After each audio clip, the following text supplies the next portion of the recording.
Todos bem? Que bom! Vamos para mais uma das nossas aulas. Hoje o assunto é custo. Vamos falar de dinheiro. Então, a dimensão custo, a dimensão gerencial custo, é uma dimensão, como todas as outras, também bastante importante. E ela se baseia, como nós falamos muito nas aulas anteriores, na dimensão tempo. Vejam, se lá em tempo, se lá na estimativa dos recursos, se lá na estimativa de tempo, nós somos bastante precisos, na hora que nós chegarmos aqui na dimensão custo, isso vai ser extremamente mais facilitado. Eu vou, já tendo a descrição da atividade, o detalhamento da atividade, eu sei exatamente o que eu vou precisar, quanto eu vou precisar, quando eu vou precisar. Aí é uma questão, vamos chamar de relativamente simples, de fazer a orçamentação do processo. E o controle, o quanto vai custar todo, e faz todo esse processo. Mas ela é uma situação que depende muito das anteriores. Okay? Hoje o que veremos? Como nós fazemos o planejamento desses recursos, a estimativa desses valores, o orçamento e o controle. Ok? Antes disso, pessoal, vamos ver uma situação. Infelizmente, até seria muito interessante para nós se dinheiro desse em árvore. A gente ia lá, colhia o que precisava e estava tudo certo. Lembrem-se, na maioria das vezes, vocês estarão trabalhando, vocês vão lidar com valores financeiros, muitas vezes fornecidos por uma empresa, por uma pessoa, por um proprietário de algum imóvel, de alguma outra situação, e o dinheiro de outros. Uma coisa que a gente comenta bastante, comenta sempre, é a questão de valores envolvidos em um projeto. Pode ser que você esteja fazendo um trabalho para uma grande empresa em que o valor daquele projeto que você está envolvido não é tão significativo. Mas algumas vezes, mais ou menos aquele mesmo valor que não era tão significativo para uma empresa, você está trabalhando para uma pessoa que aquele dinheiro, aquele volume financeiro que ela está colocando à sua disposição para a realização do projeto, às vezes é o fruto da economia de uma vida. Então lembrem-se, muitas vezes não trabalharemos com o nosso próprio recurso financeiro, trabalharemos com o recurso financeiro de terceiros. Vamos ter por ele a mesma atenção que teríamos até pelos nossos próprios recursos. Isso é bastante importante. Ok? Seguindo, são 3 as atividades principais: estimar os custos, com base no que nós já detalhamos lá atrás, determinar o orçamento, aí você vai pegar aquela necessidade, vamos até utilizar o gráfico de Gantt, o histograma, e definir quando cada um dos recursos vai ser necessário. Vejam, nós vamos montar aqui, basicamente, um fluxo de caixa. E nós vamos ter uma forma de controle, também apoiado em situações anteriores. Algumas observações bastante importantes que eu gostaria que vocês tivessem um pouquinho mais de atenção em cima disso. Vamos lá.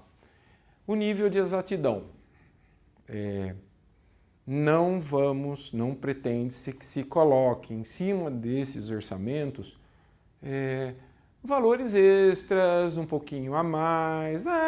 Vamos lá, põe um pouquinho a mais aqui, um pouquinho a mais ali, um pouquinho a mais lá. Quando você vê, o custo total do projeto está relativamente diferente daquilo que vai chegar ao final. Vamos dizer assim, você orçou um projeto em R$1 milhão. Número bonito, número importante.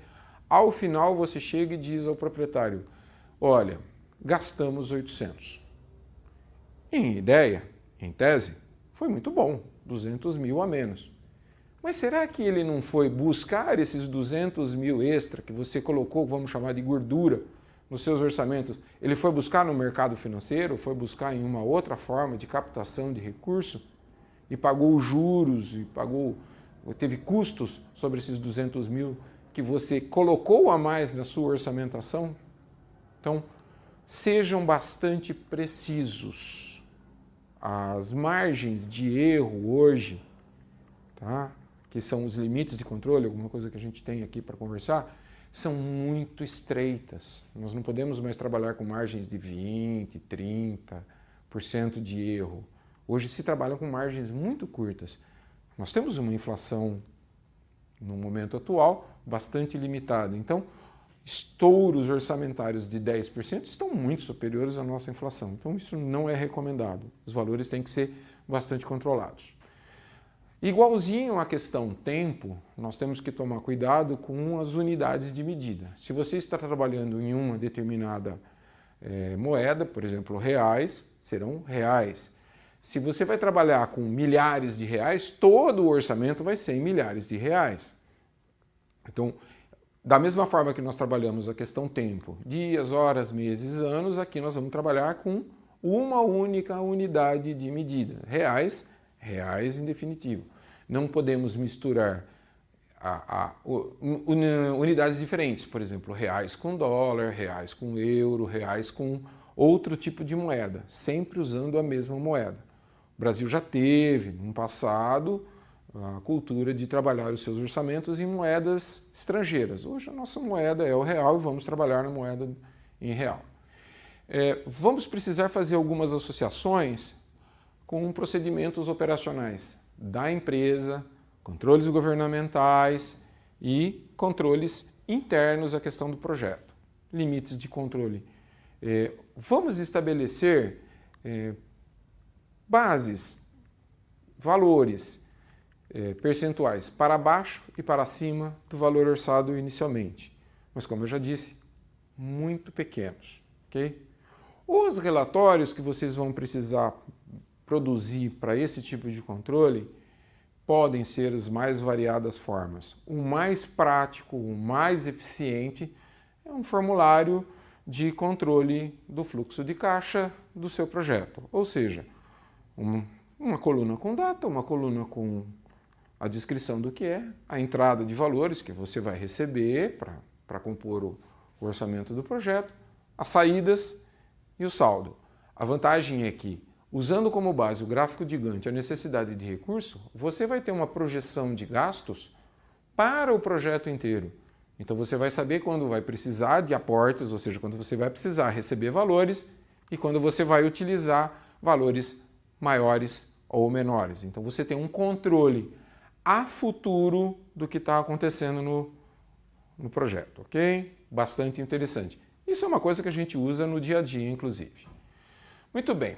Para que tenhamos toda essa utilização, nós vamos fazer a estimativa dos recursos. Eu vou lá, pego aquela atividade que foi detalhada, trago para cá e faço o detalhamento de custo dela. Então, se eu vou precisar contratar uma quantidade de um determinado profissional, quanto ele custa, quanto tempo ele vai ser usado, quais são os encargos, se eu vou ter que comprar um material, quanto ele custa, aonde eu vou comprar, as cotações, aí é um processo convencional de buscar o melhor que o mercado pode lhe oferecer ao menor custo possível. Uma coisa bastante lógica. Levantado esses valores, eu vou poder fazer a utilização de estimativas. A mais comum que nós temos é o bottom-up, que a gente já conversou sobre ela lá atrás. Ou seja, eu vou pegar o valor individual de cada uma das atividades, vou somá-lo e vou ter o valor final do meu projeto. Ok? Lembram disso? Eu pego quanto custou cada uma das atividades, vou somando todas elas de baixo para cima até que eu chego ao valor final do meu projeto. Ok? Esse aí é o bottom-up. Nós apresentamos então, nós estamos praticamente chegando ao fim no ciclo de vida, a fase de planejamento. Eu vou apresentar quais os recursos necessários, quanto eles vão custar e quanto tempo isso vai demorar, ok? Aí entramos na parte de controle.